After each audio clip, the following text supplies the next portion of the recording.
Yo, what's up? Welcome back to another episode of the Sauce. Big Ten West matchup here, week 1, Nebraska at Minnesota. This line opens up Minnesota laying 7.5 at home in Gopherville. Total opens up at 46.5. Let's dive in. Welcome to the Sauce. The Sauce. Sauce. Hey, get the sauce. Action's coming in all over Nebraska in this one. I guess the public's loving that Matt Rule hire. Line's been hovering back and forth between 7.5 and 7. Looks like as I'm recording this, most books have it settled back in at an even 7. Let's take a look at the spreadsheet, and according to the model, we're looking at Minnesota 37.09 to Nebraska 13.36. So yeah, safe to say the model's giving us a huge lean on Minnesota, but obviously this is using last year's numbers, so take it with a grain of salt. So let's talk Nebraska football. This team hasn't won more than 5 games since 2015. Wow, it's been a really sad period in the history of Nebraska football. Last year they went 4-8 with their 4 wins coming against Rutgers, Iowa, Indiana, and North Dakota. Not exactly a gauntlet of tough competition there. So it's pretty understandable why they fired head coach Scott Frost mid-season. So $1 million question, can Matt Rule turn this program around, and how quickly is it going to happen? Well, as you probably already know, Matt Rule has a hell of a resume when it comes to coaching college football. Yeah, his tenure with the Carolina Panthers didn't exactly go to plan. I would argue that he wasn't really given much of an opportunity to win there. I mean, look at those rosters. They were in the middle of a 2-3 year rebuild, and as soon as it started to turn around, they got rid of him. Whatever. That's for a different video. But his tenures with Temple and Baylor are obviously impressive. I mean, Matt Rule's a guy who's regarded as one of the best minds in college football. Very exciting time for Nebraska. And I think that's why we're seeing so many bets coming in on Nebraska. That's a result of this excitement. And part of me wants to join in on the action. I'm a Matt Rule guy, but I think we need to chill out a bit here. In Matt Rule's first season as head coach at Temple and Baylor, so those 2 seasons combined, his teams went 3-21 straight up. Absolute nightmarish. In the following combined seasons with those 2 teams, he went 44-23 and 41-22 against the spread. Absolute wagons after the first year. So I know everyone's excited to see Matt Rule take over at Nebraska, but keep in mind his first 2 years at Temple and Baylor were terrible. Jeff Sims is transferring in from Georgia Tech, and I guess they have high hopes for him at quarterback, but he's coming off the worst season of his collegiate career. I mean, just a 113.9 passer rating, 5 touchdowns, 3 interceptions, 5.9 yards per attempt is terrible. And then on the ground, he's a good athlete. He can run, but on the ground last year, just 3.5 yards to carry and a single rushing touchdown. Now he's thrown into a new system with new teammates, new offensive coordinator in the Big Ten West, mind you. Probably the toughest division defensively in all of college football. Yes, including the SEC.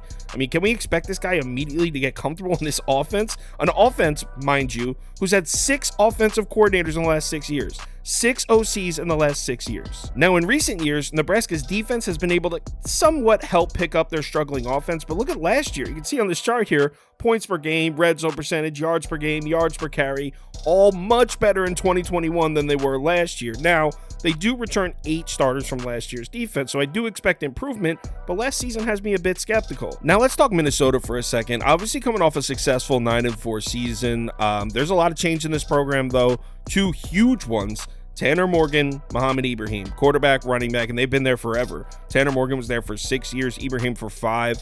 Ibrahim's Minnesota's all-time leading rusher with 4,668 career rushing yards. Tanner Morgan's the second all-time leading passer there.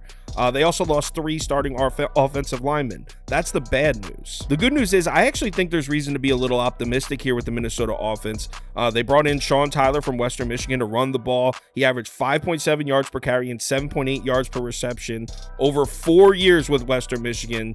He led the MAC in rushing last year. This is a talented, experienced back taking over at RB. Some more good news is they are absolutely huge on this kid, Kaliak Manis, taking over at quarterback. He's got a much stronger arm than Tanner Morgan, and no, you can't immediately replace the football IQ and the experience that Tanner Morgan has, but I think it's safe to say that they believe this kid Kaliak Manis has a much higher ceiling than Tanner Morgan. Last year, Thanksgiving weekend, Kaliak Manis gets the start because Tanner Morgan had a lingering injury. He went on the road in Wisconsin, a top 5 defense in the country. Minnesota averaged 2.6 yards per carry as a team. Ibrahim could not get the run game going at all. What did Cali McManus do? With only a couple starts under his belt, he threw for 319 yards, 2 touchdowns, no picks, and Minnesota beats Wisconsin on their home field on rivalry weekend. As far as big stages in college football for Minnesota college football, that's as huge of a stage as you're going to see, and this kid showed out. And this year, like I said, there's no Tanner Morgan to compete with for snaps. There's no Muhammad Ibrahim to compete with for touches. I think we're going to see a more balanced offense from Minnesota, which was very run-heavy last year, especially with the weapons he has at his disposal. Possibly the best weapons Minnesota's had since that Rashad Bateman, Tyler Johnson team. They got a 6'7" tight end named Span Ford. He's a walking mismatch. They also have a couple transfer wide receivers they really like. Spencer, Corey Kirms Jr. These are guys that can make an immediate impact on that offense. And on the defensive side, I mean, Minnesota, the Gophers are elite defensively. Last year, they were top 10 in points per game and yards per game allowed.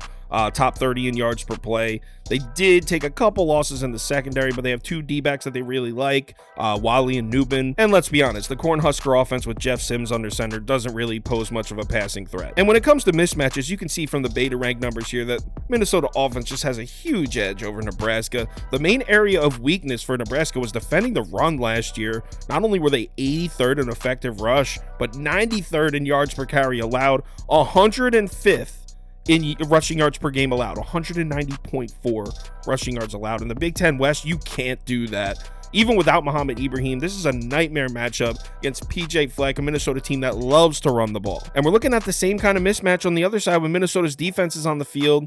I mean, this mismatch you can argue is even worse. I mean, look how good the Minnesota defense was at home last year. These splits are insane. Ready for this? Minnesota last year at home allowed just 7.2 points per game.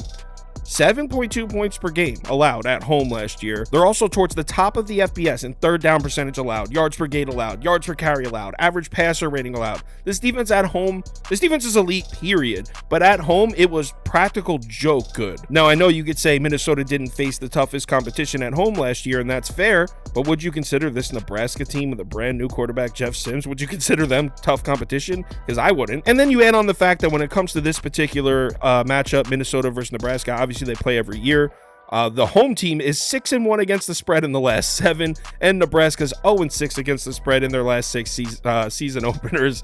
I gotta fade the public. I'm all over Minnesota -7 here. Probably also gonna bet Nebraska team total under 17.5 as well. If you want to hear me go through all the games and give my final decisions, make sure you tune into the live show, which will be on YouTube Thursday, 4 p.m. Eastern time. Would love to see you in the comments. If you want my top bets sent directly to your phone, along with the parlay of the day, the Discord, the money tracking, all that stuff, if you're interested in any of that, head over to KyleKirms.com or download the Sauce Network app. College football week 1, we got games on Thursday, Friday, Saturday. Absolutely loaded weekend for college football.